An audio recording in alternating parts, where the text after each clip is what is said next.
Okay, I think we'll get going. It's 5:30, so thanks for coming along, everybody. And I know there's some matters of interest for a lot of people on the agenda tonight.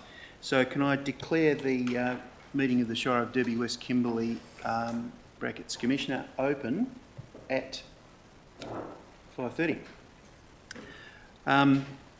Acknowledge the visitors we have this evening and the people representing the community.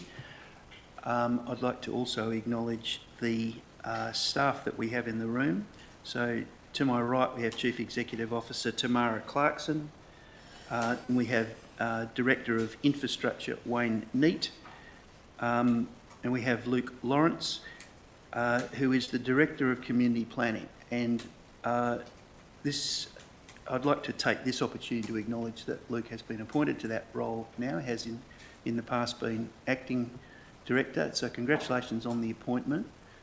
It's well deserved, and look forward to continuing to work with you. Thanks very much, Luke. We also have Rowan Scott, the Acting Director of Corporate Services. We have Maria O'Connell, Coordinator of Communications and Media.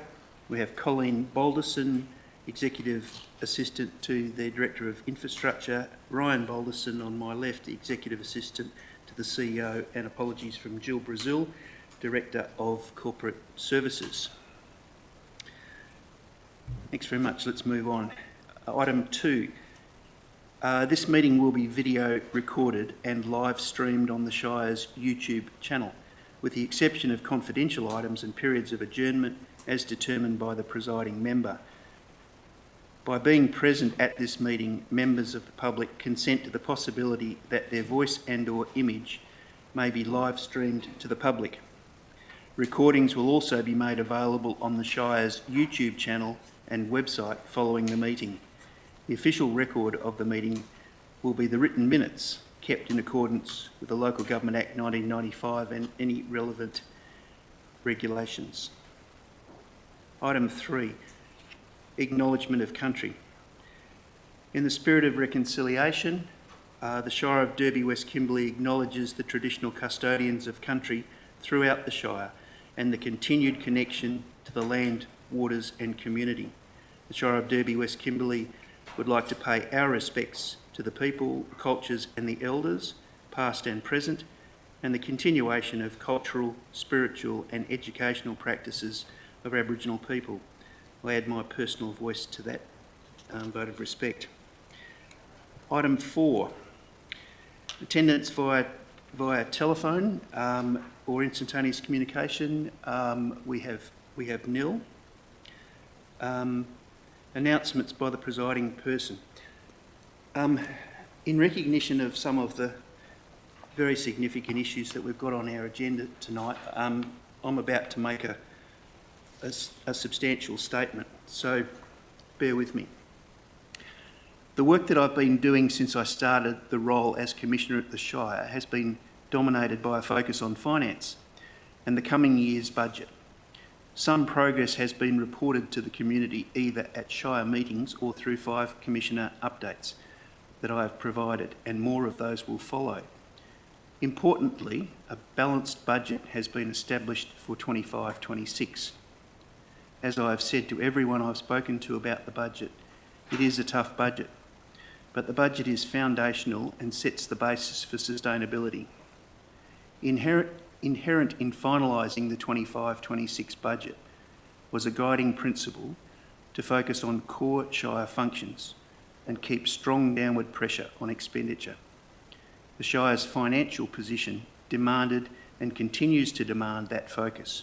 Growing costs, increasing expectations about services and limited revenues cannot and should not be waved away for another day. Some of the decisions involved are challenging and difficult. However, it is the role that must be fulfilled on behalf of the community. In tonight's meeting, I move to several high-order decisions that I strongly believe are responsible, measured and deliver benefits in the short term whilst setting the foundations for sustainability into the future. I hope to make clear that responsible, measured and sustainable are the hallmarks of the work I do here. In doing that, I again acknowledge the extensive support from the Shire's administration. We are united and positive. It has become my practice to use this part of the regular meeting agenda to outline some of the recent activities and milestones. Tonight I'm going to depart slightly from that practice and characterise several important but challenging decisions currently before the Shire. Of particular interest to the community will be the plans to test if there are local organisations that could assist with services for youth in both Derby and Fitzroy Crossing. My objective is to improve service delivery for youth as opposed to diminishing services, which would be the inevitable outcome of relying so intensely on the funds that are available to the Shire. This is not about the Shire abandoning youth services. It is about recognising that an opportunity and potential exists to develop new and innovative delivery arrangements with locally based Aboriginal Community Controlled Organisation, or ACCOs. I hold the view that ACCOs are well placed to attract external funds not readily available to local government and are placed and connected to deliver community services.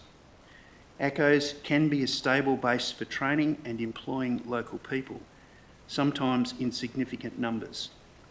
To achieve those outcomes, they need the stability that ongoing contractual arrangements with government can provide. That has shown to be a springboard for their success. There are some very exciting examples of this model already operating in our region. I firmly believe we should not walk past that opportunity that this model can provide for our communities, harnessing local service delivery, local employment and building financial sustainability. The Shire strategy is to check by EOI process, expression of interest process, what can be delivered locally and what are the implications before committing. Service delivery will, in the meantime, continue as is and not be compromised, and no final arrangements will be locked in without fully assessing implications. To avoid any doubt, I intend to further clarify this intent when we get to the agenda item 15.1. A major initiative of this meeting, and I imagine the reason some people have attended tonight, is to move a step towards changing the management arrangements at the Derby Port. This is the start of a process rather than the end. However, I acknowledge that few issues in Derby evoke more interest than the future of the port. I also acknowledge the importance of the issue and particularly community security of continued community access of the wharf. Let me explicitly address that concern. There is no intention, nor would it be acceptable for the continued community use of the wharf to be compromised. In fact, at the last Shire meeting, I allocated over $250,000 of real funds, new money, to a special purpose fund expressly for the enhancement of community use at the port. I would expect that those funds could be grown and the community will become involved in how that occurs as part of community and economic planning processes that have now commenced. Community access is secure and facilities will be enhanced by the real funds that are available. This is a very significant investment for a cost-constrained Shire and provides a strong signal about continued community use. However, the other important dimension of the port is that the Shire has leased the port from the state government for the last 27 years. Previous councils took that lease on with the best of objectives on behalf of the community to secure future trade through the port. That was a sound objective that is to be applauded, but we must recognise that it comes at a cost. That cost has progressively risen as assets age, requiring maintenance, repairs and renewal that has not been funded by corresponding throughput over the wharf or through the port. I've looked at those costs closely, I'll go through some of that later, as I consider how the Shire can continue to fund its responsibilities.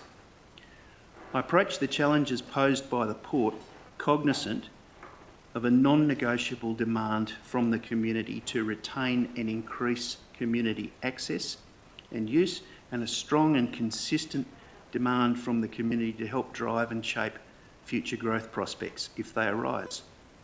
These demands are balanced by a growing unfunded list of liabilities that, as lessee of the Port, the Shire and its residents and ratepayers will need to fund from their very limited resources. Cost is growing and the ability to pay has declined. I strongly believe that the time is right that these challenges can be met for Derby, but not whilst the Shire retains the state lease with all its attendant costs and risks and liabilities. Many of these costs and risks and liabilities will be expanded upon in the agenda item when we get to it. Additionally, the Shire is not equipped with the technical staff that can meet the growingly complex needs of an operating port. It is not responsible to kick that issue down the road. The Shire needs to start the process to address it. Tonight, the Shire will consider an in-principle decision about making sure the community use objectives at the port and wharf continue, and future development decisions involve the Derby community, without the Shire retaining a growing burden of responsibility for costs and liabilities of the port. No final decision will be made until these objectives are satisfactorily met. I reiterate that this is the start of a process rather than the end, and I'll make several clarifying points when we get to the item on the agenda. I'm sorry this is so long, but I think it's necessary. There are other important matters before the Shire tonight as well. However, I've singled out a few that I know will be of intense interest to many in the community. I encourage the community to keep in the forefront of their minds that in a heavily cost-constrained situation, difficult decisions need to be made. That should not be unexpected. My view, and the commitment I made at the outset of my appointment, is that difficult decisions will not be avoided or swept under the rug, but they will be taken with a balance of community benefit and longer-term sustainability in mind. With that said, I'll move to the agenda, but not before reminding all residents and ratepayers about two things. Firstly, is the commencement of important Shire planning processes. I signalled when I first commenced that this is a priority for me in my role, and I'm pleased to confirm that the Shire is starting its process to develop a new strategic community plan and a corporate business plan, as well as a more focused economic development strategy. Thanks to the people in the room that are part of that. All these documents will apply to the whole of the Shire, so keep a lookout how you can become involved in helping to chart the future of your Shire. Communities that fail to plan to fail. The forthcoming Shire elections is the second thing, and it's the last thing I want to raise. So for those not enrolled to vote or already on the electoral, for those not enrolled to vote or already on the electoral, I encourage you to do so now. Did you know, I find this staggering really when I found this out before, do you know that at Shire's last election, only 6% of eligible voters voted? We must turn that around. For those that are contemplating rising to the challenge of putting your name forward for election to the new council, let me strongly encourage you to do so. Your towns and communities need people to represent their views and to assist in balancing the issues required to make good governance decisions. Because that's what's going to sustain our community into the future. I refuse to believe that only 6% of voters are interested in how their community is governed. Please reach out to me through the Shire administration or look to the Shire website for details if you'd like, and if you'd like to chat about standing for election or what is involved. So I thank those that are here tonight. Some of the people will ask questions, have already indicated they're going to ask questions, or will ask them, and those that have dialed in. Your commitment is acknowledged and the Shire welcomes your involvement. Apologies it was so long. I hope people find that relevant for tonight. Okay, moving on. Disclosure of interests, item 6. Declaration of financial interests, I have nil. Declaration of proximity interests, I have nil. Declaration of impartiality interests, I restate two declarations that I have previously made.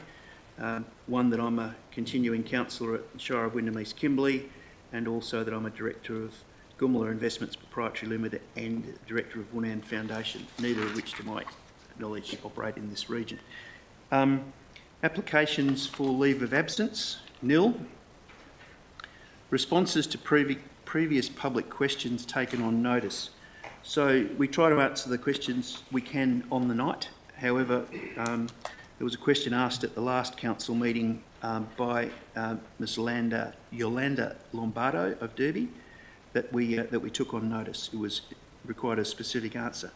So at the ordinary council commissioner meeting held on the 18th of June, Ms. Lombardo asked the following question that was taken on notice. Question: can the council please provide information regarding maintenance of the roads at the Savannah blocks, including Bungarun Road, specifically future maintenance planning to minimise weather damage, as well as the sources of water and soil used in maintenance works following the most recent wet season? Shire's response is that the annual opening grade of Bungarun Road is scheduled to occur at the end of April, with a completion date in the 15th of May each year, weather permitting. On the opening grade, Bungarun Road is required to be graded, watered and rolled. Water is sourced at a site 1 kilometre from Bungarun Road from that turn-off towards Derby. As a consequence of the late monsoon and unseasonal rain, the commencement of the 2025 grading cycle was substantially delayed. The second grade would usually occur from 1 June, but has been pushed back due to the close time frame from the first grade. The third grade is normally undertaken and completed by August. The final closing grade commences on 1 October and is completed by mid-November. It should be noted that these timeframes are general estimates, as each contractor has a wide area to maintain. Schedules are determined between these timeframes according to priority works and are undertaken in a practical flow to save on mobilisation of plant. This road has not been resheeted in recent years, and our records do not indicate that the road was stabilised with lime. The two mid-grades and a closing grade utilise a dry grading technique using only a grader to maintain shape as best as possible. At this point in time, there is no budget allocated or immediate plan to undertake any capital works such as resheeting on this road. Thanks for staff who helped prepare that answer. So we move into more of public time here, and we have a range of questions. So item 9.1, public question time. I'm going to go through, first of all, in the order that we got them, the questions that we have received previous notice of, and then we'll move to people that might have questions here in the room. So 9.1, first is a series of 14 questions posed by Jeff Davis. The first one is there a move to reduce the footprint of the Shire of Derby West Kimberley in Fitzroy Crossing going into the future? If so, where in any strategic planning document passed by a full council does it specify this? So as we move through these, I'm going to, in most cases, ask the CEO to provide a response. So Tamara, could you give us a response to that one? Thank you, through the Chair. The Shire continues to review costs and the likely benefits in delivery of services within the district. There is no move to reduce the Shire's footprint in Fitzroy Crossing. The proposed expressions of interest processes are intended to enhance our service delivery in Fitzroy Crossing by collaborating, partnering with existing providers. So the second question is, if not, and also if it does, what consultation with key stakeholders and ratepayers have been consulted or canvassed to justify the possibility of outsourcing two key program areas in Fitzroy Crossing? CEO. The proposal to seek the EOI for delivery of youth services for both Derby and Fitzroy Crossing stems from operational and strategic concerns regarding long-term service sustainability, capability gaps in the Shire-run services, and the need for specialist case management and wraparound support services. The EOI process for the office space is an opportunity to test the market and potentially to recover some of the costs associated with the flood impact. Initial consultation has been internal, focused on evaluating service performance, risk exposure and legislative responsibilities. Further stakeholder consultation is intended to occur as part of both EOI processes. Third question.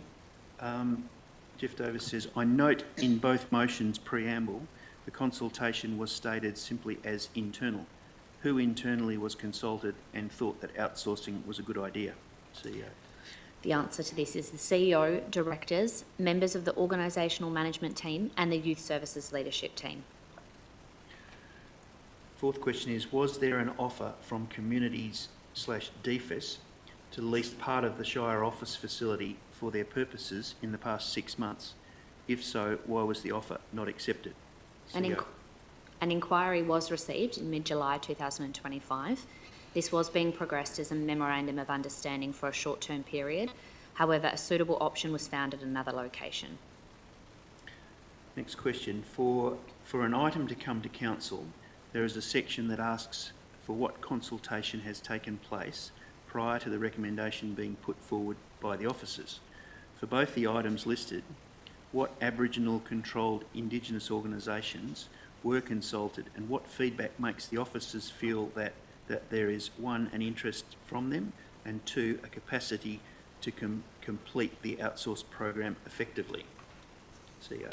To ensure a fair process, the expressions of interest are intended to openly test the market to identify and engage an interested Aboriginal community-controlled organisation.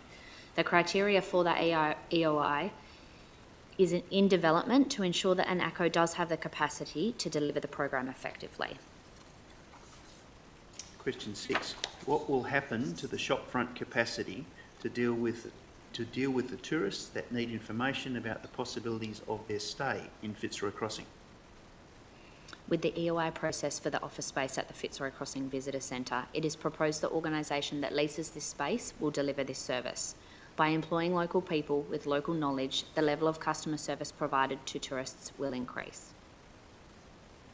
Question 7. What is the present opportunity for people to access the Department of Transport requirement in Fitzroy Crossing? CEO. Due to staff turnover, the current access is limited. The Shire has been working with the Department of Transport to address this. Representatives from Department of Transport attend Fitzroy Crossing to deliver the service. It is important to note that this service has been provided by the Shire, however it is a state government role. The Shire will continue to advocate for improved state government service to be provided. Question 8. Will the library capacity be re-established and operated? Following the closure of the library due to the flood in 2023, the library was opened in a much smaller capacity in 2024. This service continues to be delivered and the Coordinated Library and Heritage Services travels to Fitzroy Crossing monthly to manage the library stock and continue to plan for programs that potentially could be run from the space. However, due to staff shortages, the library is not always open as scheduled. Where can tourists access local people's art and craft and physically see what Indigenous artisans are producing apart from a working gallery in the industrial area with no parking? In the interest of equity and to ensure minimal risk for staff, commissioned art was removed due to concerns with the Shire handling delicate pieces and money on behalf of artists. This may be considered as part of the EOI process. Where will people be able to book transport? The bus service is another commissioned service that the Shire has been delivering on behalf of a private company, Greyhound. It is proposed to continue this service and will be considered with the EOI process. Who will manage the rec centre and oversee programs that run there if the youth programs are outsourced to an organisation that needs that facility to run them? Facility management responsibilities remain with the Shire. Use of the rec centre by a service provider would be subject to a facility hire or user agreement. This is an opportunity for the Shire to partner and support the ACO through use of facility management. Of the 2.08 million in expenditure, how much was attributed to the cost of running the Fitzroy Youth Program in 24-25 financial year? how much of this was covered by grant funding? Approximately $700,000 was the cost for delivering Fitzroy Crossing Youth Program, with $50,000 of that being externally funded. What staff, this is question 13, what staff are envisaged that will be needed to run the Shire presence in Fitzroy Crossing in 25-26? The Shire maintains service provision in Fitzroy Crossing, with works crew based in the town and services provided by rangers, engineering staff, environmental health officers, Derby works crew and other staff as required. The aim is to continue to have administration on site for Shire-based queries and to support with facility hire. It is difficult to identify the level of staffing for delivery of customer service at this time, but the review of services is ongoing. There are core Shire functions that exist and a presence will continue within Fitzroy Crossing. The final question is, as these are major strategic planning issues that have long-term impacts for Fitzroy Crossing, should not these decisions be made by community elected councillors beyond the elections in October? And I think I'll answer that. So the EOI process and the EOI processes are designed to test the market, to understand capacity and the capability, and then assess the implications before any final decisions are made. The EOI process is the start point. It's not the end point. The results of the EOI process will be evaluated and brought back to a subsequent council meeting prior to any binding decision. Timing of the process and evaluation of responses will determine when the Shire is in a position to make a final decision. All of that said, the point raised about the value of the decision being made by a full council is noted. So, a long list of questions from Mr Davis. Thanks very much for issuing. Thanks for the staff to pulling answers together here for tonight. Let's move on. There are many more questions to go. So the next group comes from Peter McCumsty, and thanks very much for some advance notice of the questions so that we can prepare some answers. You've got 3 questions there. I just wonder whether you might go through them and we'll provide some answers for you. Thanks, Commissioner. Thanks, Commissioner. Thanks, CEO, and thank you to staff.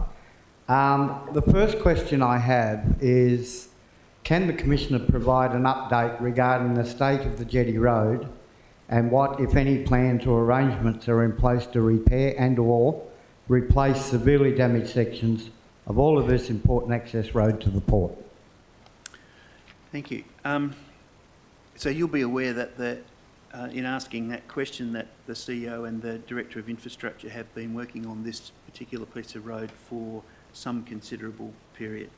I think it's only appropriate that the CEO give a update response because there is some current news. Thank you. After many years of negotiations and a lot of work, a lot of conversations with Main Roads WA, I am incredibly proud to announce that the ownership and management of Jetty Road will be transferred to Main Roads WA effective tomorrow, the 1st of August 2025. So obviously there are plans to repair that damage and Main Roads will undertake that work. So that is absolutely astounding news, and thank you very much for continuing the fight. Thank you. Well done, Wayne, and Tamara, and all involved. That's awesome news for the community and long overdue. Question 2, the statues on the marsh are continuing to grow in popularity and have become an icon for locals and visitors alike. Are there plans to install guidance signage so that visitors in particular do not have to constantly seek directions to the statues? If not, can such signage be considered as a priority item for actioning within the current budget cycle, please? And my little add-on to that, if I may, is that what prompted this question was when I found a French lady somewhere between Alligator Creek and the statues waving madly, and I went out to see and she couldn't find the statues. On looking myself, I realised there wasn't any signage that I'm aware of. Hope you didn't get bogged. with that flippant comment, but I'll pass to the CEO for an answer. I'm here to talk about it. Through the chair, directional and interpretive signage, together with an accessible walkway, are the next stage of this project, and they both those are planned for the 2026-27 financial year. A flyer with directions and information is available at the Shire of Derby West Kimberley Administration Centre. In addition to the Shire, it's also on our website and Australia's BOAB Country website. It's also worth noting that there are 2 additional sculptures currently in development, and they will be installed soon, and they will be included when we finalise that signage. Thank you. I'm also aware that the caravan park does hand out a map, but when I looked at it, I must admit it was a bit confusing. Question 3, and this goes to the heart of part of the Commissioner's statement earlier in regards to elections for council. Elections for council are set to occur on October the 18th, 2025. Including the position of President, there will be 9 vacancies to be filled, which is an unprecedented number of vacancies. Taking into account the fact that all vacancies were filled without need for an election because of insufficient numbers to require an election, and the extremely low voter numbers in the past 4 elections, and I cite less than 15% here, and I'm referencing the average over all 4 elections. Can the Commissioner and the CEO provide details in regard to what is intended to better promote and improve and increase candidate numbers and voter numbers for the forthcoming election for the Shire of Derby West Kimberley, please? Thanks for the question, and I think you'll note my earlier comments about how important this is. I concur. But more formal answer. Election engagement activities have been held at the recent NAIDOC community events, and ongoing engagement encouraging all community members to learn more about local government and the election process is ongoing. There have also been ongoing conversations with interested community members, which aims to encourage nominations from our community to stand for council. An information evening will be scheduled to coincide with the statewide advertisements. At this event, there will be presentations of webinars from the Department of Local Government aimed at informing prospective candidates.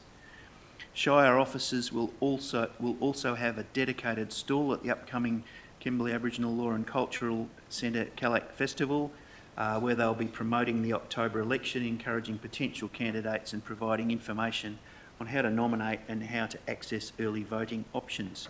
The Shire continues to work closely with the WA Electoral Commission, WALGA and the Department of Local Government, Industry Regulation and Safety to advertise and promote benefits of local representation on council.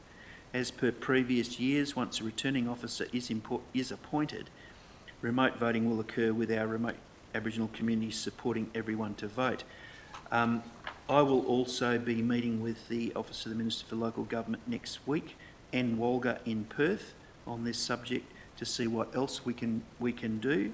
The extremely low voter turnout is very worrying. But thanks very much for those questions and particularly for giving us a bit of advice that they were coming. So I'll now move to ask the group whether there are other questions that they would like to ask.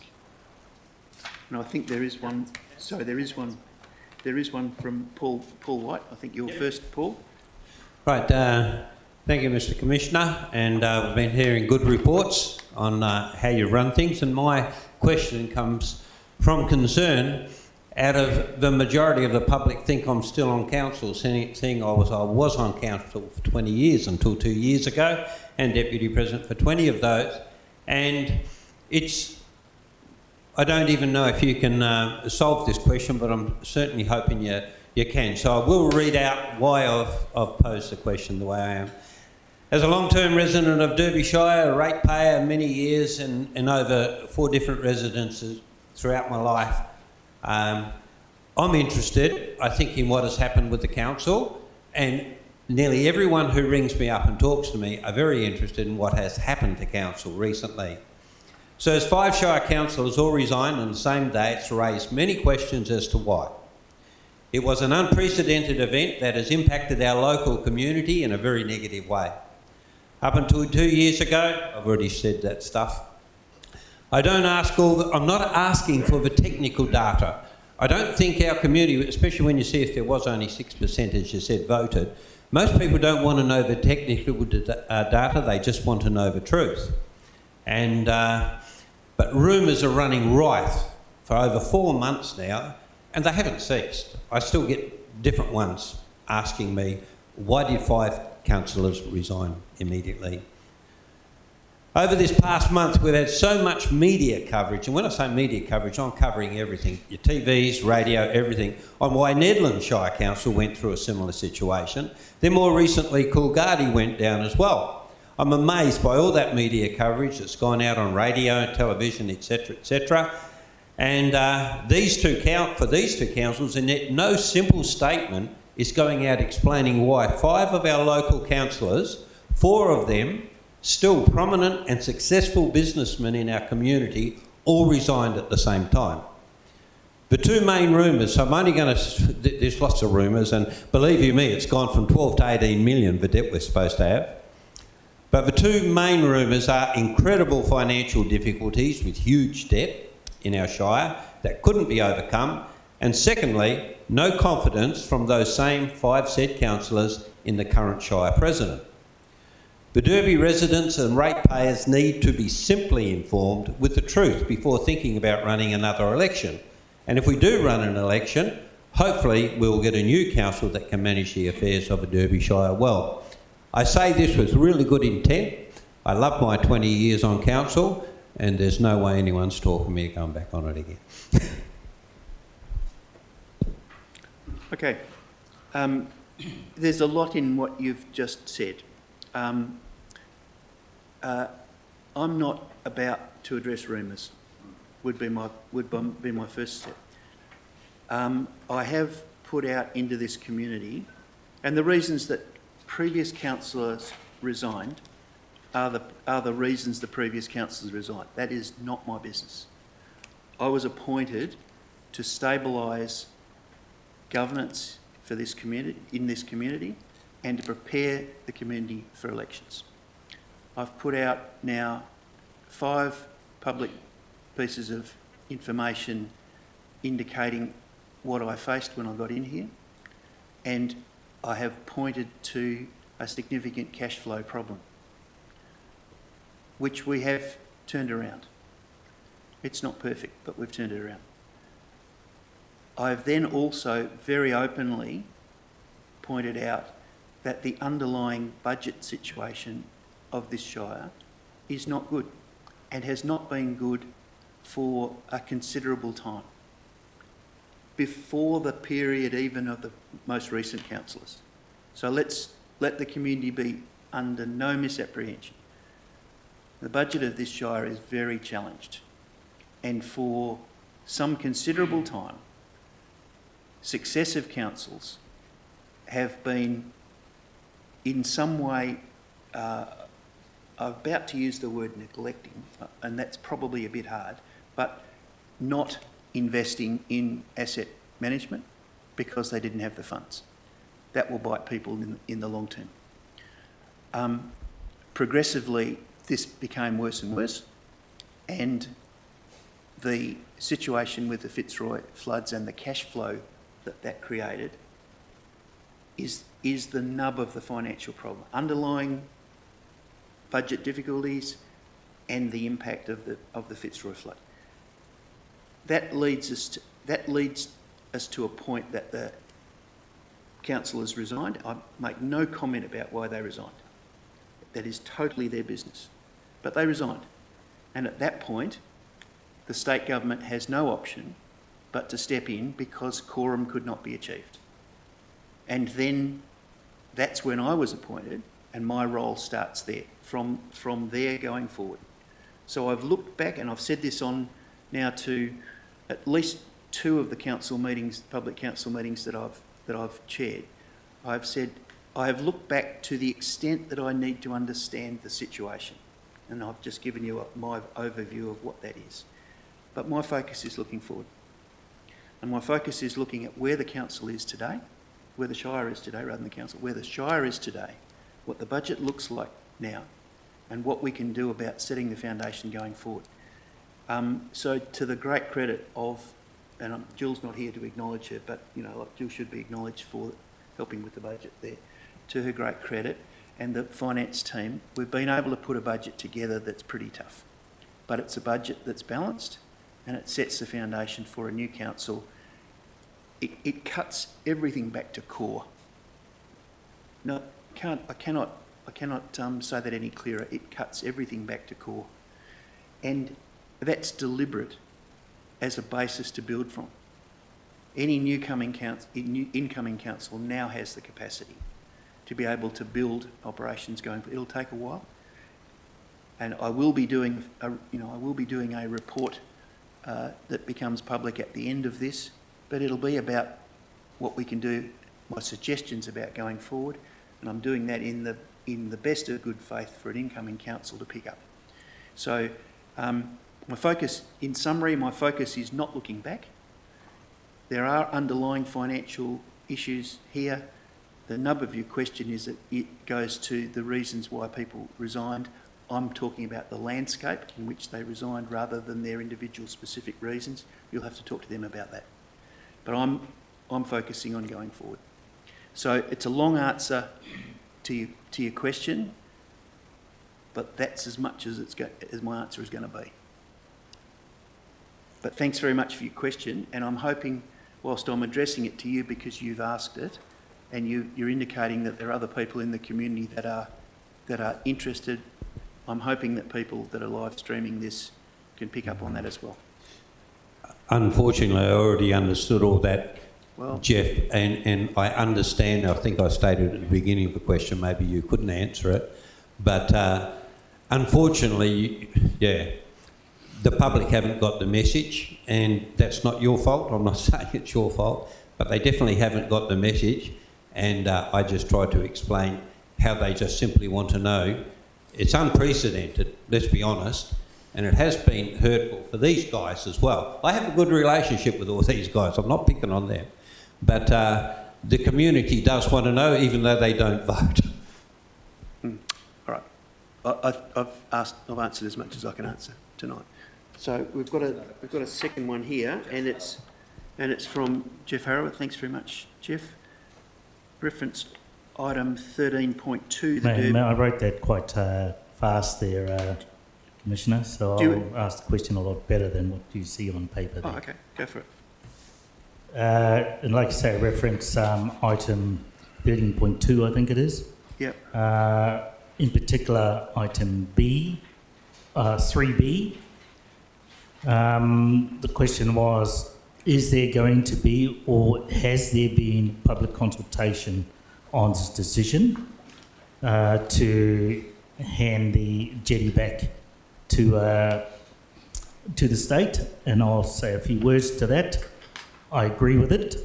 However, how can we guarantee, because from what the recommendation says, that it's going to be left solely and wholly up to the CEO to negotiate these conditions, to guarantee that we have, or the public has continued access to the jetty. That's the number one. And number two is that to have this decision made before October, we've got the August meeting coming up. September would be in, I would say, caretaker period, and you can't make any major decisions at that time, from what I understand. Which means that it'll be October before something could happen. That's a very small window to allow public consultation, because if you stuff it up or the CEO stuffs this up and we have no access to that jetty, I suppose it'll come back on you in a big way. Hence the reason why for 27 years we have not trusted the state government to give us that assurance that they are going to give us access. Unless you've got some magic, and you've done some magic in the last 3 months, we really need to know that we're going to get access to that. That's the first question. All right. So, well, it's in several parts, and some of it's statement more than question, but let me try and answer the question parts of it. So you've expressly asked, has there been public consultation? The fact is that the answer is that's no. So, simple answer, there is no, that has not happened. The second... Sorry, I didn't hear you on that last bit. No. No, and you said that's a... That's the simple answer to that question. That you asked me, has Okay, there been public... You've answered it. Now, the next part of the question was, is there going to be any public consultation? We're not planning on widespread whole of community consultation on this issue. And we are proposing, and look, a lot of this is going to be dealt with when we get to the item, but we're not proposing a broad community consultative process. We are proposing a negotiated outcome with, entering in a negotiated outcome with Kimberley Port Authority, and there is no intention of signing anything unless we have firm guarantees exactly of the issues that you've talked about. So I will be, as we go further into this tonight, I will be outlining why we need to do it and why we need to do it now, and I'll be outlining further about the process that we're going to undertake from here. So I don't particularly want to go further into that and preempt what I'm going to say when I get to item 13.2. I'm hoping that you'll still be here and you'll be able to hear that. I won't be. It's my wife's birthday, so I'm about to bolt. I'm sorry about your wife's birthday. Wish her a happy birthday from me, but sorry about I will. Part of the other question is exactly what Paul said, and I take offence to what you said, that there could be, and you worded it, neglect in the previous councils. Yeah. We have, and all three of us are ex-councillors, and we gave everything we had to this council. I take offence to what you said. I hope you reword what you just said, because regardless of what our differences are, that's very offensive. Well, I don't know it's very offensive. I hear it is very offensive. I hear your point. You saw that I was struggling for the right word. If you are offended by that word, I will withdraw it. I will, however, have to reiterate that those costs that were increasing year after year after year about assets were not dealt with. There was an enormous... They were being dealt with. They were being dealt with in discussions that we had. Okay. They were being dealt with. I take offence to what you said, they were neglected. Okay. We were looking at it, and even Pete and Paul, we had been discussing this for some time on how we can get a guarantee from the state government to make sure that the state government does not shut a gate at the woolshed there, because those are the answers that we have been given over the time that we were on council. I think we're talking at cross purposes here. You're talking about access to the port. Yes. I'm currently talking about all of the costs that have added to the budget position. Okay, we're talking at cross purposes. Let's be clear about it then. When I used that word, I didn't use it in any way in relation to the port.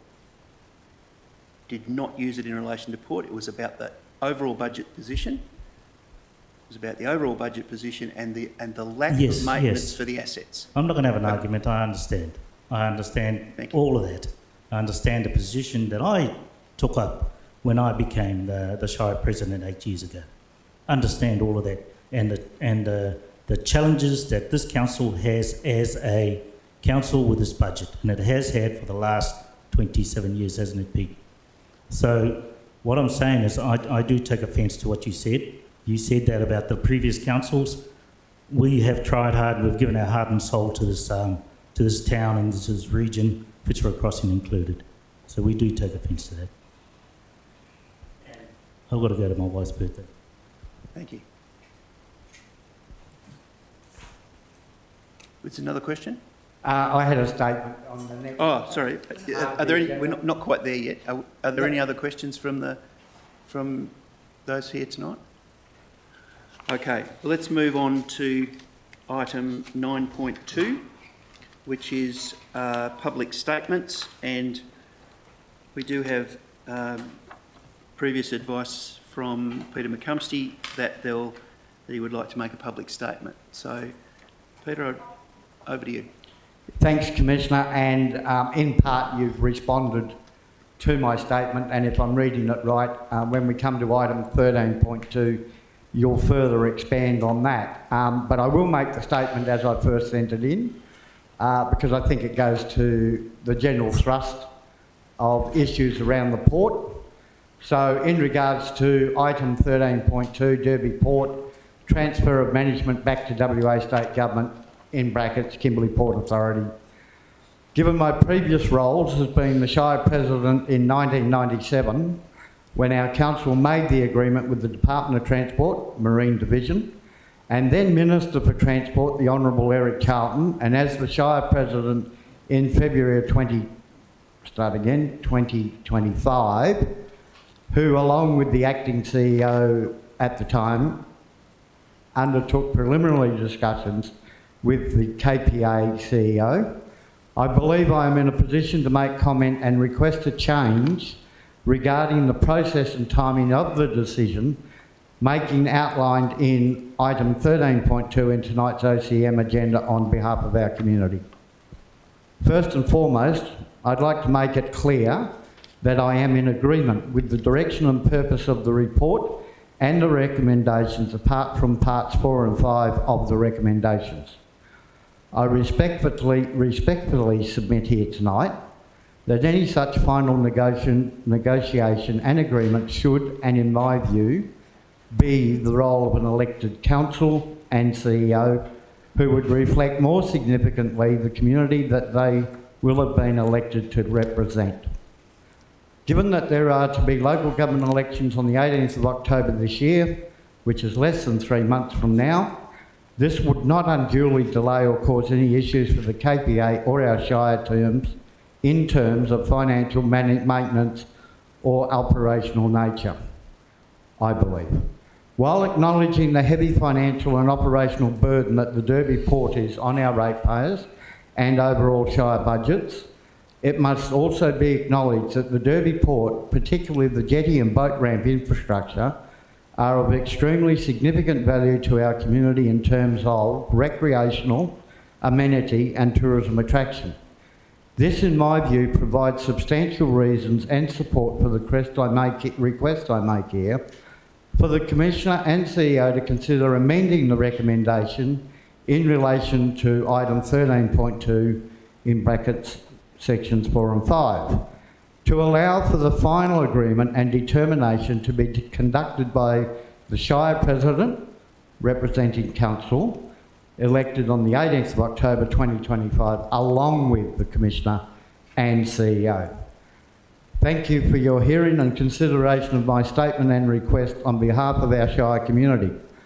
I would just like to add there that there was a misstatement made in regards to the consultation process. 18 months ago, there was a user consultation in this very room where all users of the port were invited to come along and give their views on what should happen to the port in the future. Thank you. Well, thanks for the question and thanks for that clarification.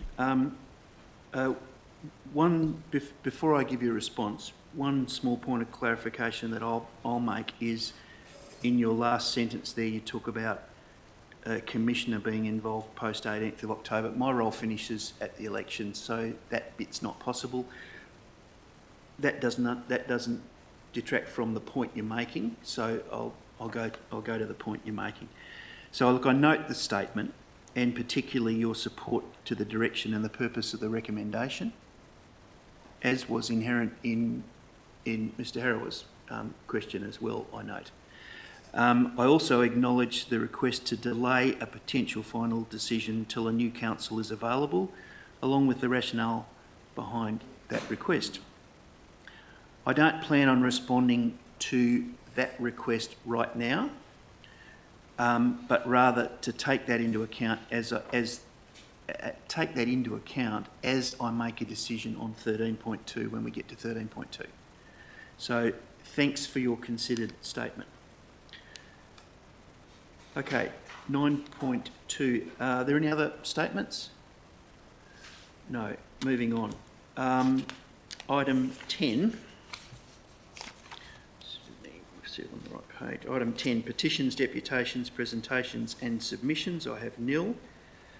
Item 11, confirmation of the minutes of the previous meeting. Minutes have been posted on our website. I have read the minutes. I'm comfortable that the minutes can be confirmed. CEO, any reason why that shouldn't happen? Okay, so I will move that the minutes of the Ordinary Council Commissioner meeting held on the Council Chambers, Clarendon Street, Derby on the 18th of June 2025 be confirmed. I'll move that and declare it passed 1-0. Corporate Services. So we move on to Audit and Risk Improvement Committee, the appointment of the independent community members. So we're required to have independent members on our Audit and Risk Improvement Committee. There has been legislation changes that make that requirement apply to us. We've been through a recruitment process to appoint 2 independent committee members. We've advertised in Seek, we've advertised on the Shire website and through social media channels. So that was our process. We received 10 applicants from a range of qualified and experienced individuals. And I note tonight here that we've got Danielle Cornish in the public gallery. Thanks very much for coming along, Danielle. And I also understand that Jeff Pora is actually online as well. So thank you both for your applications for these positions. The calibre of applicants was strong. I reviewed all of those with the CEO, and we are about to, with this recommendation, make an appointment. And we're talking about the first meeting of that group to be on the 21st of August. This Shire's in a very unique situation at the moment where we don't have councillors, and there are some requirements in relation to the Act and the numbers of people you've got to have on a committee. So we're working through some legal advice about the efficacy of whether we can actually hold that meeting. Is there any update on that, CEO? Through the chair, no.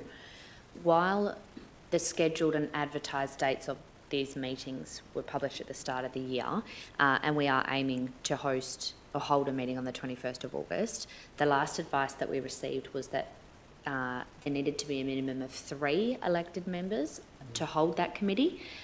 So although we would still have the Commissioner and the 2 independent community members, so we've gone back and sought further advice from the department and hope to be able to update as soon as that advice is received.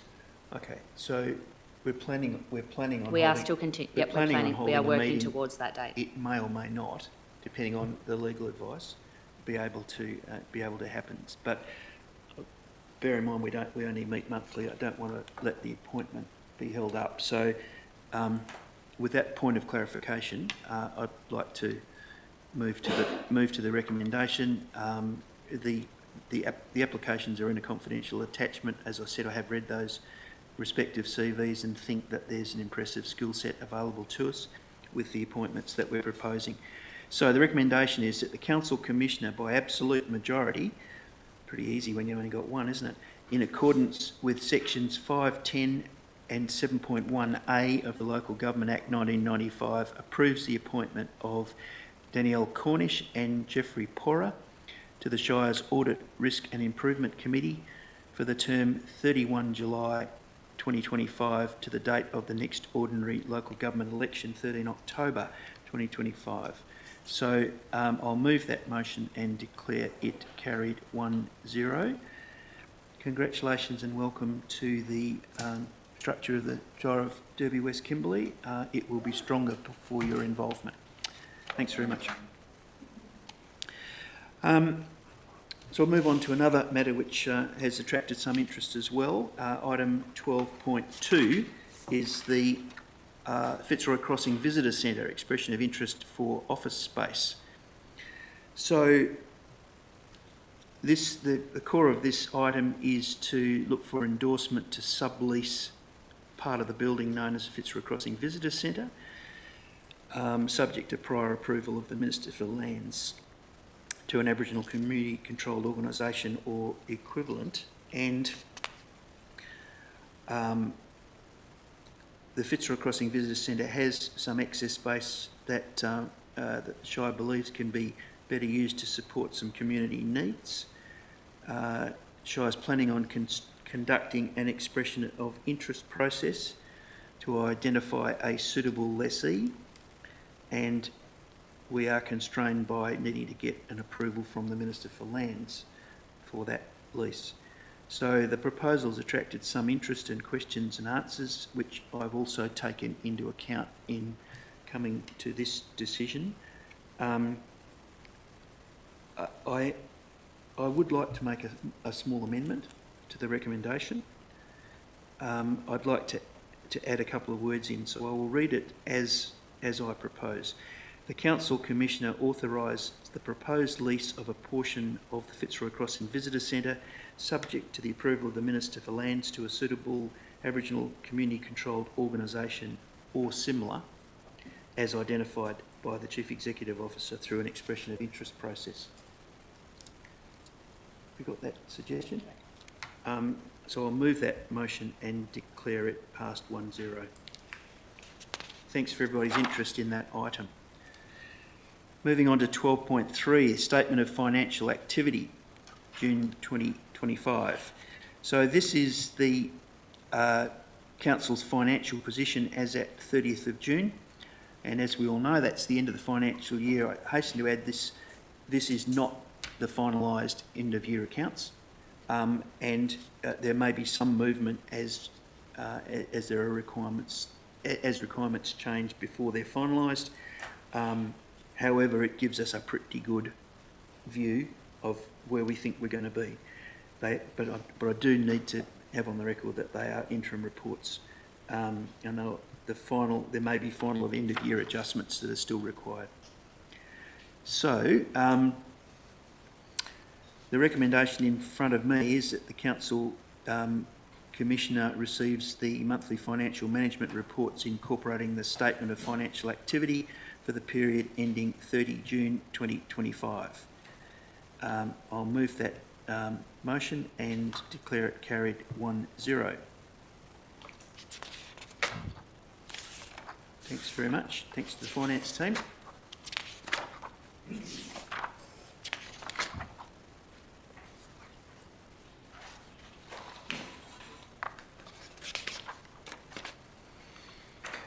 Next item is item 12.4, accounts for payment, June 2025, and this is a statutory requirement that comes to a council/commissioners meeting where staff are required to list all of the accounts that have been paid under delegated authority during June. I note that there's a statement there that they are all in accordance with the previously approved budget. I've been through it all, and I get to the recommendation that the Council Commissioner accepts the list of accounts for June 2025 paid under delegated authority in accordance with Regulation 13.1 of the Local Government Municipal Management Regulations 1996, attached to this report, totalling $5,242,977.95. And I will move that motion and declare it carried 1-0.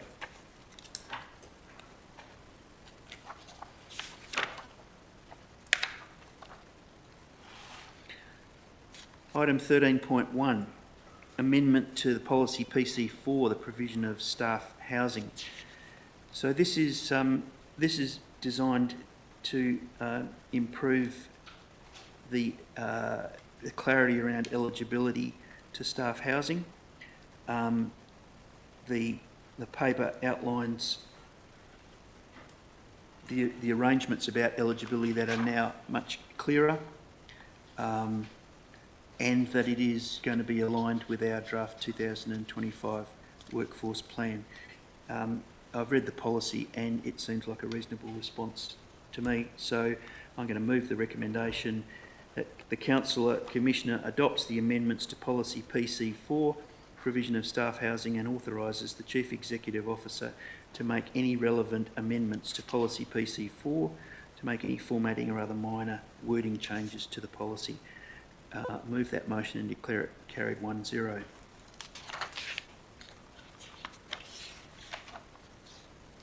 Okay, well, we are now at item 13.2.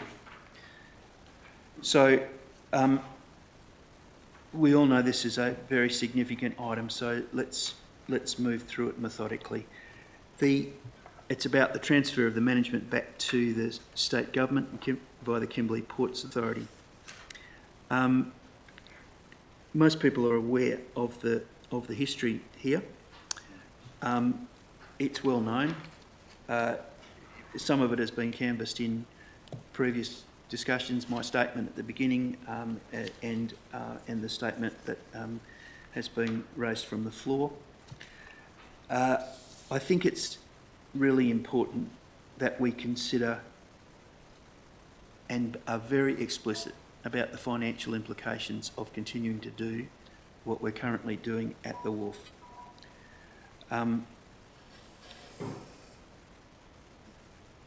The Shire in the past has opted to use its limited financial resources to operate the port at lowest practical cost. That's the right thing to do. I'm sure that's the right thing to do. But inevitably, that was not at the highest practical standard. That strategy means that there is increasing liability for maintenance at the wharf. There are a range of other liabilities that come with being a port operator that are very significant. And I just want to go through a few so the community is very clear about how significant these costs are. The insurance costs for 2024-25 were $471,000. And that's largely because the local government insurer will not insure ports as it's not a core local government asset. This is the only local government in Western Australia that operates a port. It's the only local government in Western Australia that operates a port. We think it might be the nation, but it's certainly the state. Several people have said to me it's the nation, and I'm a bit cautious about that, but it's certainly a very unusual thing for a local government to be operating a port. And because we're unique in that situation, the normal insurer is not insuring us, so we're forced to go outside of that, and that attracts a premium. We've got a 14-year loss, so thanks to staff that have been back through some of these figures, we've got a 14-year loss at the port of approaching $500,000. That's $498,000. And that doesn't include the administrative overheads and the administration costs of about $150,000 a year. The total loss is approximately $1.2 million. We're talking a big number here. In 2024-25, the financial year loss was $155,000, and these are operations that have been propped up by the ratepayers and the rest of the budget of the organisation, or the rest of the budget of the Shire. So I think there's a recognition that we have not been strictly following the asset management plan, and that was my terms earlier. The term I used earlier on in the meeting was that some of those costs have been deferred, and we're kicking that down the road. That can't go on forever. So the financial situation there is not good. I've also acknowledged earlier on that previous councils have attempted to remain, or have, because they've kept the port, have tried to stay at the forefront of decisions about future trades going through the port. And as I've already acknowledged, that's laudable, but we also need to recognise that after 27 years, we haven't been able to get to a position where that port, and we don't see anything in the immediate future that's going to get us to a position where that port is going to pay for itself. So, faced with trying to be clear about the Shire's budget going forward and to set the foundations for sustainability, this is what leads me to a position that this is a significant factor that we need to deal with. I acknowledge that ports are not the core business of the Shire. I also want to acknowledge the statement from the former Shire President at item 9.2. I think it's important that I do that on the record, and the request that it contains. I'll get to, in a moment, I'll get to my response to that, but I want to be very clear with the community that what we're trying to do here, what we're attempting to do, is to go through a process of negotiation with the Kimberley Port Authority to do a few things. Secure community access and use of that wharf area in perpetuity. To make sure that all of the leases and subleases in the port area are novated across to those organisations that have got them, and I've had people from groups like the Mary Island Fishing Club talk to me about that. No intention of any change there. Not contemplating any change there.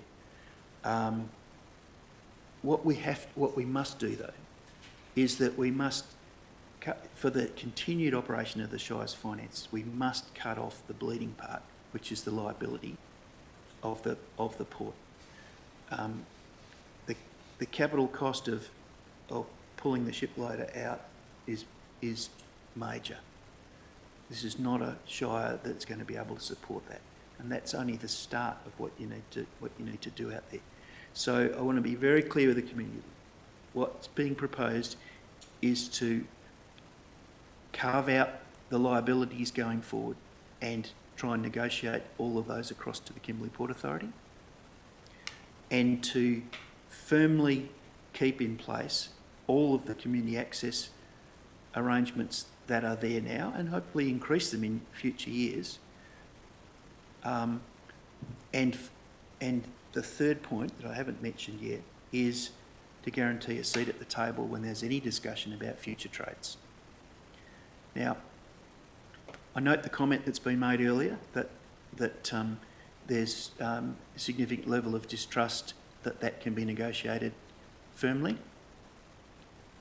Community's in a situation where it's got to balance that against the cost. I firmly believe that we're in a position where we can at this point negotiate an arrangement with the Kimberley Port Authority that can solve all of those problems. As I said in my opening statements at the beginning of this meeting, I think a strong signal that would support where I'm trying to get the Shire to is that we've put $250,000 aside for upgrading community use at the wharf. I think that can be grown. As people will know, we've already got some funds available for boat ramp, $750,000 for boat ramp, plus a commitment of $2 million from the state government that comes out of the Buccaneer Archipelago process. Not enough to do that work, but 2.75 million is a very substantial leverage contribution to be looking for other funds for. So I would have thought that's a persuasive way of getting a boat ramp upgraded, So that's the intention, to increase people's ability to be able to use that wharf for recreation and community purposes, not in any way to pull that back. So this negotiation that we're proposing in this recommendation is the start of a process, not the end of a process. If we cannot get to a point where we've got certainty around achieving those objectives that I've outlined tonight, there will be no signing over of the port to the Port Authority. In a moment, I'm going to go through a recommendation an amended recommendation. So it's a recommendation that is not out there at the moment, but an amended recommendation. But I want to revert to the request that was made by the former Shire President at item 9.2. So to me, the need to make a decision is clear, as are the objectives of the proposed negotiation with the Kimberley Port Authority. We're clear about where we want to get to and the level of certainty we need to have. We have heard that message. I have heard that message from the community. By the way, I knew it before I came to town, but I have heard it again. If the negotiation can be completed to satisfactorily achieve the objectives, then I'm inclined to support finalising an agreement. This is, of course, dependent on a negotiation that has not yet occurred. So I'm going to leave open the option about the decision on timing. So what am I saying there? If we can negotiate a firm agreement that satisfies the needs of this community, which are very clear, I'm inclined to sign it. If we can't, or we can't do it in time, well then that opens up, it may well be further down the track that it needs to be resolved. I do thank everybody for their input, and I've got to say, largely it's been constructive and supportive. I've not heard anybody saying categorically we shouldn't do this. I have heard several people saying we need to be cautious about the implications, but I've not heard anybody saying that we shouldn't do it. So with that said, I'm going to move to an amended recommendation. And Ryan, is this able to be put up on the screen? Thanks very much. I'm just going to go through this reasonably slowly so that people can, both in the room and online, can understand what we're doing here. So I'm not just going to race through this. So the first point is that the council acknowledges the importance to the community of continued access for recreational use of the jetty and the boat ramps. Message clear. Second point is that we acknowledge the importance to the community of ensuring the Shire continues to be included in potential trade negotiations. You've got to have a seat at the table. Third point is that the Council Commissioner determines that management of Derby Port's day-to-day operations is not a core or funded priority for the Shire. Fourth point, adopts the in principle position that direct management and control of the Derby Port should be conditionally returned to the state government, Kimberley Port Authority, in lieu of the Shire. Point 5, authorises the Chief Executive Officer to propose to the Kimberley Ports Authority and to negotiate terms that conditionally surrender the current lease of Derby Port from the Kimberley Ports Authority to the Shire, without limiting 5 above, which is the thing I just read out, without limiting that, as part of negotiations, the Chief Executive Officer is to ensure terms that secure reasonable continued community and recreation use of the jetty and boat ramps. Point C, Shire involvement in future trade development options for the Derby Port. And D, confirmation from KPA, Kimberley Ports Authority, that all existing sublease or formal use arrangements on the Derby Port land will be novated across to the existing users. So that means like for like, straight across. Point 6 authorises the Chief Executive Officer to propose to the Kimberley Ports Authority and to negotiate an agreed draft termination of the current management agreement between the Kimberley Ports Authority and the Shire to be signed by Council Commissioner, and directs the Chief Executive Officer to present the draft agreement to Council for final endorsement. So there's some subtle changes in there that are significant. That this is not us going off and negotiating and signing this off straight away.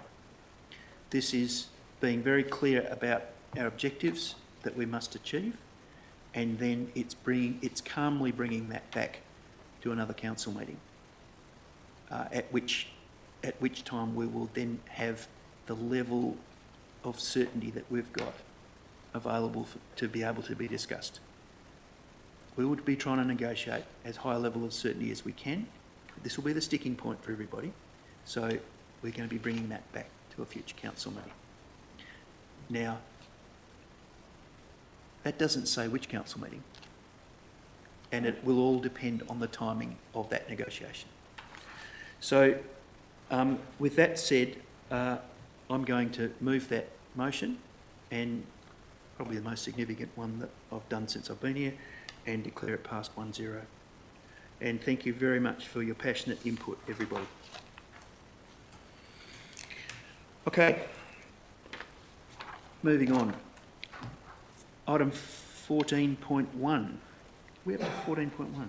Yes. 14.1, acceptance of the deed for the Fitzroy Crossing Airport and budget inclusion. Right, so we all know that the flood exposed some very serious limitations to the infrastructure at the Fitzroy airstrip, and that we've been trying to move towards getting that upgraded. There's been some study done already of the capacity to upgrade that the runway, and at what particular level you need to upgrade it to achieve the objectives.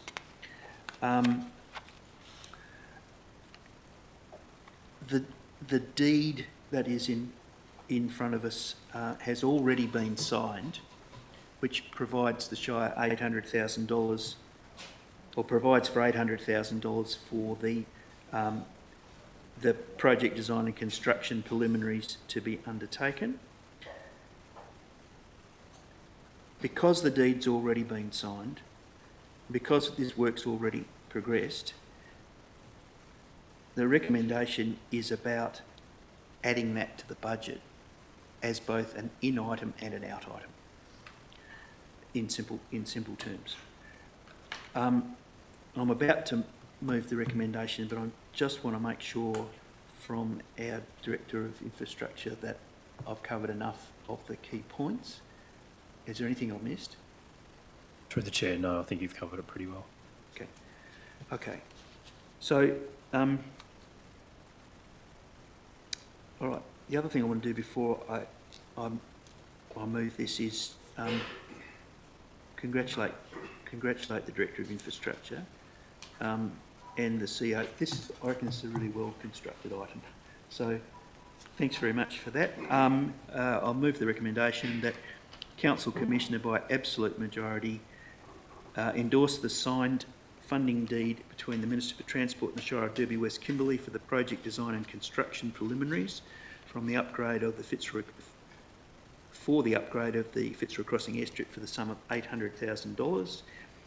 Point 2, include the sum of $800,000 as funding income in the 25-26 budget general ledger account 31206110 Aero Grants Aerodromes for the project design and construction preliminaries for the upgrade of the Fitzroy Crossing airstrip, and include the sum of $800,000 as expenditure in 25-26 budget, General Ledger account 21200265 Aero Consultants, for the purpose of project design and construction preliminaries for the upgrade of the Fitzroy Crossing airstrip.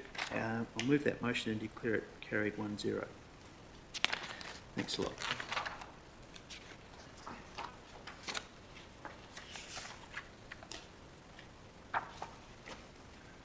Okay, on to item 15.1,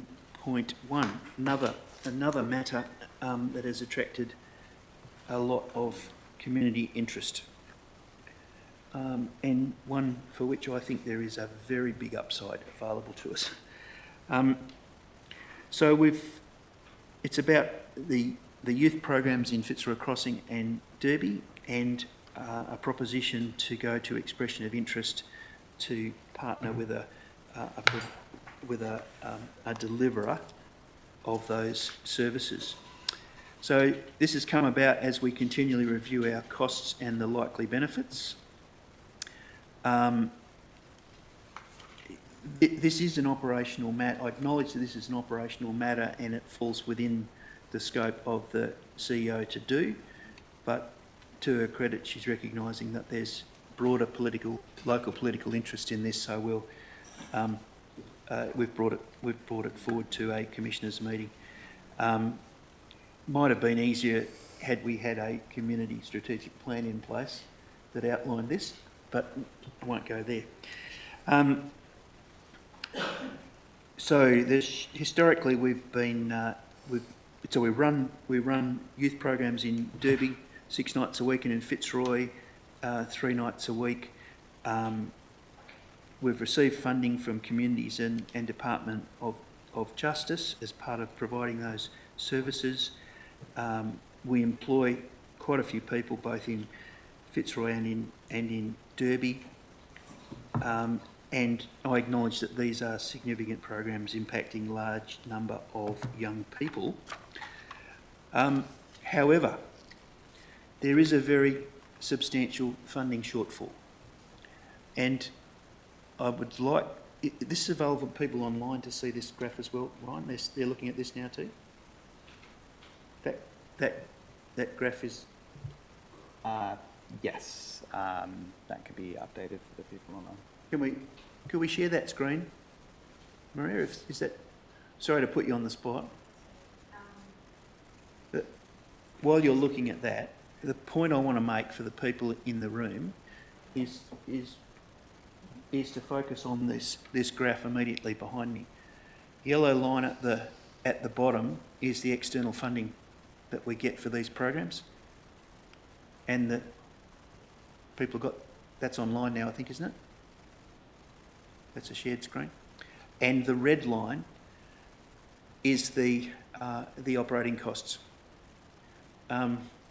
It's pretty clear. It's pretty clear what's happened here. The cost of these services is far outweighed by the resources that we've got available to do them. Now that says nothing about the value of the programs. Programs are valuable. Of course, services to youth are incredibly valuable, but in an environment where you've got to look at costs, the current mode of delivery is not working for us. And that is in no way a statement negative to any of the people that are doing this work. I've been to the youth centre and met with the manager down there. Dedicated, capable people delivering a good service. So the point is we've got to focus on the finances. The provision of youth services for our community is a discretionary service for the Shire. This is not a mandatory service. And the Shire has stepped into this space, and I'm sure I believe that's a reasonable thing to be doing, to be stepping into this space. It's such an important area. But there probably are other organisations operating in our communities in Derby and Fitzroy Crossing that have got the capacity to be able to access funding streams that are very challenging for local government to be able to get into, or impossible for local government to get into.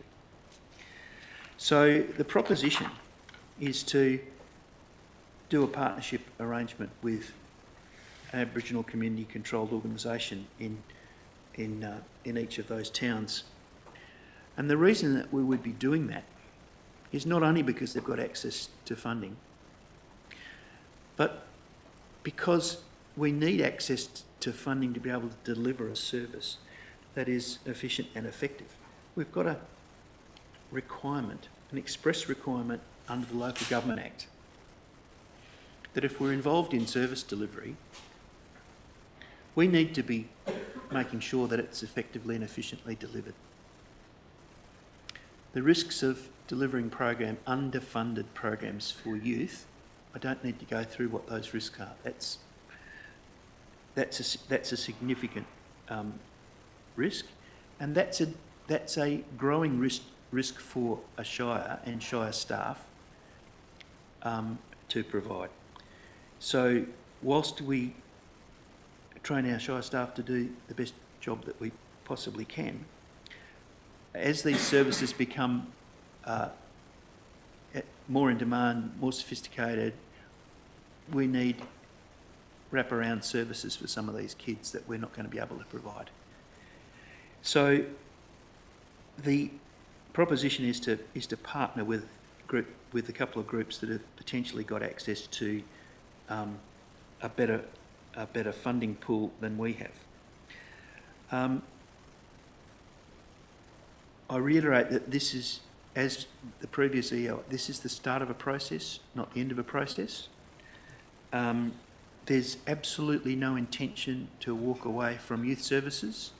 The community needs to hear those words. There is no intention to walk away from youth services. Neither is there an intention to simply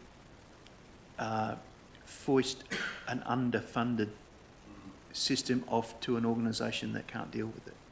So what we're proposing is an EOI process to check the level of interest and capability that's out there, and then try and negotiate a partnership arrangement going forward. So, and on this, I guess I'd also like to draw the community's attention back to that opening statement that I made. Aboriginal community controlled organisations have got great potential to be able to employ local people, to be closer to the client group than we can as a Shire, to access funds. And importantly, that whole mechanism keeps resources and ownership in the local community. These are important things, and I think we can use a problem like an underfunded youth service to address a couple of other things in our Shire at the same time. So, and there are very good examples around the region where this is already happening.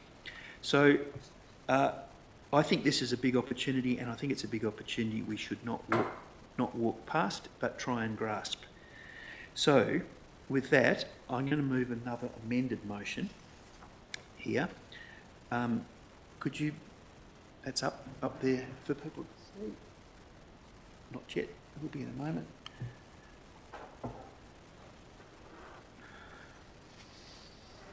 Yep. So, that the Council Commissioner determines that the Shire does not have resources to adequately provide youth services. 2, authorises the Chief Executive Officer to undertake 2 separate expressions of interest processes that consider viability, capability and implications for the provision of youth services, one for Derby, one for Fitzroy Crossing. And 3, note that if no suitable service provider is identified through the expression of interest process, the Shire will continue to deliver youth services within the limits of its agreed funding.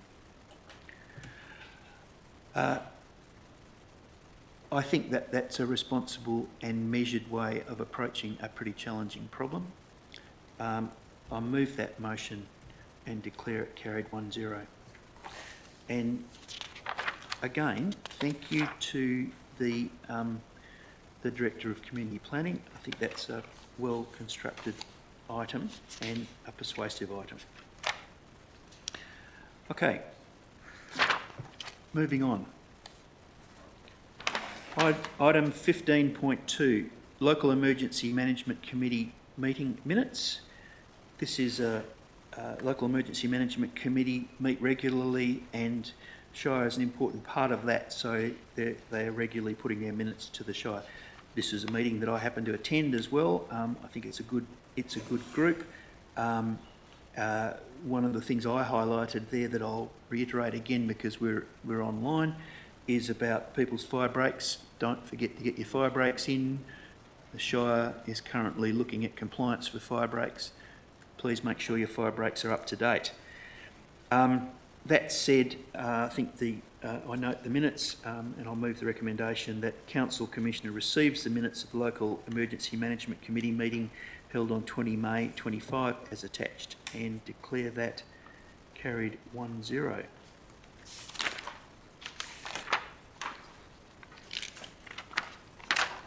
(15.3) Local Emergency Management Committee revised terms of reference. This is a procedural matter that's come before us. Suggesting amendments to the Local Emergency Management Committee terms of reference, specifically to bring some further flexibility in and around membership, in order that we can practically have a chair that's available, and also that it's practical, improving some of the administrative processes, improving some of the inclusiveness of the membership. So my view is that the changes are appropriate and will add value to an important coordinating group, and accordingly I'll move the recommendation that Council Commissioner adopts the Local Emergency Management Committee terms of reference as attached and declare it carried 1-0.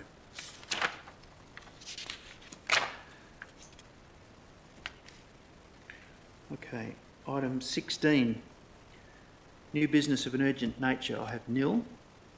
Item 17, matters for which the meeting may be closed or confidential matters, I have nil. I'm about to move to closure, but I wanted to advise the community that the next meeting will be held on Thursday the 21st of August, and we're going to hold that meeting on country at Luma, and notices will go out publicly to advise about that. And that just adds to a list of on-country meetings that we've been able to hold over the years. Previous councils have been able to hold over the years, and we've been to Nookamba, Wonkajunka, Kupangari, Imagi and Jugareri at least, and probably others. So I think it continues a tradition of at least annually being able to get out onto country and meet with the Aboriginal stakeholders and pastoralists of the community. So I think that's a good outcome. That's the next meeting. I think we're now moved to closure of this meeting at 7:07. Thank you all for attending. Thank you for the passion that you've shown in your community, and we will not let you down with what we're trying to do. Thanks very much.